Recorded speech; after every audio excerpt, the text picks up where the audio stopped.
Jadi yang pertama, teman-teman sekalian, terima kasih atas kehadirannya di rumah saya. Dan saya secara khusus juga ingin mengucapkan terima kasih bagi warga Jakarta bahwa selama proses sosialisasi kampanye di Jakarta ini berlangsung sangat baik.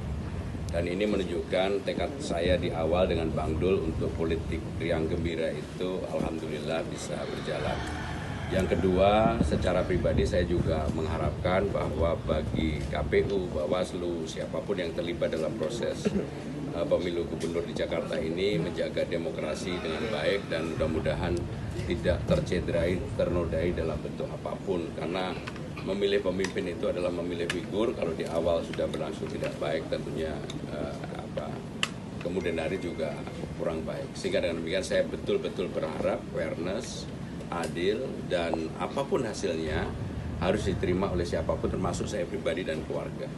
Dan yang terakhir dari saya berharap pada tanggal hari ini, tanggal 27 November ini, warga Jakarta menggunakan hak pilihnya, pilihlah siapapun yang menjadi harapan dan keinginan untuk bisa membangun Jakarta 5 tahun ke depan. Siapapun yang diharapkan bagi saya itu bukan sesuatu yang luar biasa, tetapi tentunya secara pribadi saya dan Bang Dul dan tim mengharapkan doa, support, dukungan dari seluruh warga Jakarta. Mas Pram, semalam sebelum nyoblos ngapain Mas Pram? Tidurnya tenang nggak? Saya nggak pernah tidur nggak tenang ya. Saya termasuk yang walaupun tidur nggak bisa lama, tapi saya nggak pernah tidur nggak tenang. Saya bisa tidur, alhamdulillah bisa tidur tenang, dan pasti teman-teman nggak nyangka saya selama ini kalau tidur bertiga. Jadi saya, istri, dan anak saya. Sehingga saya lihat tiga-tiganya tidurnya tenang banget. Bahkan subuhannya juga bisa bersama. Tidur jam berapa, Mas? Saya tidur mungkin jam 11-an. Mas, persiapannya apa aja? Ada persiapan khusus? Ya, nggak ada persiapan khusus. Hanya kalau setiap pagi biasanya saya itu sarapannya hanya roti dan kopi. Dan biasanya baru makan setelah itu.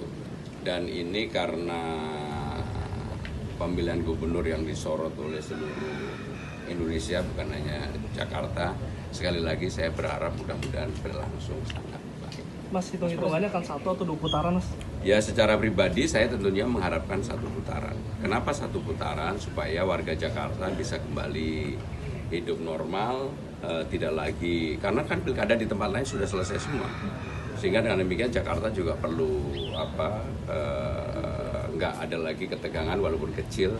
Mudah-mudahan ini akan membuat warga Jakarta menjadi rukun, akur, akrab, gotong royong kembali untuk membangun Jakarta. Mas Pram, tidurnya apa, tidur tenang semalam karena suara udah leading atau gimana? Ya tidur tenang aja. Enggak, ya pokoknya gini lah, saya berharap mudah-mudahan Pilgub ini berlangsung 1 putaran. Karena kalau 2 putaran pasti ada ketegangan. Karena belajar dari pengalaman Pilgub yang sebelumnya, karena ketegangan itulah yang membuat kemudian Jakarta sempat terbelah pada waktu itu. Mas Pram, nanti di agenda perhitungan suara, apakah ada relawan ataupun selain relawan, apa tokoh-tokoh nasional ataupun ada surprise baru dari Mas Pram dan juga mungkin ada Pak Anies atau Ya karena ini sudah coblosan, sudah ini saya tidak mau menambah sesuatu yang udahlah kita hadapi dengan baik-baik saja. Walaupun saya pasti hari ini tetap berkomunikasi seperti biasa dengan Ibu Mega, dengan Mas Anies, dengan Pak Ahok, dan juga dengan tokoh-tokoh yang lain. Yang saya surprise adalah banyak sekali tokoh dari kemarin yang kemudian memberikan endorsement ataupun dukungan kepada saya, baik itu secara terbuka maupun tertutup, dan bagi saya itu energi baru bagi saya. Mas Pram, nanti Mas Anies sama Pak Ahok satu meja di rumah pemenangan. Kenapa? Hari ini ada jadwal ketemu Ibu. Ya nanti kita lihat ya. Bu Mega pesannya apa, Pak? ya Pak ada pesan? Pesannya Bismillahirrahmanirrahim. Mas Pram, dari ketum partai lain apakah ada yang mendukung Mas Pram secara WhatsApp gitu kan kemarin juga Ya, pasti ada lah, nggak mungkin enggak. Tapi saya, Mas Pram. Hah? Kan udah ketahuan hasil quick Iya. count-nya. Nah ini kalau misalnya ternyata suaranya unggul apa? Ya kalau unggul saya pasti secara singkat akan mengatakan alhamdulillah, dan ini menjadi amanah. Dan amanah karena teman-teman tahu di awal saya bukan orang yang mengejar amanah, sehingga dengan demikian kalau ini menjadi amanah saya akan saya kerjakan sebaik-baiknya. Dalam 100 hari pertama yang saya lakukan adalah menyelesaikan persoalan yang saya janjikan ketika turun ke lapangan menyangkut kartu Jakarta Pintar, Jakarta Sehat dan sebagainya. Ya. Mas Pram, Ya, Mas Pram, Lanjut di TPS Bismillah ya. TPS.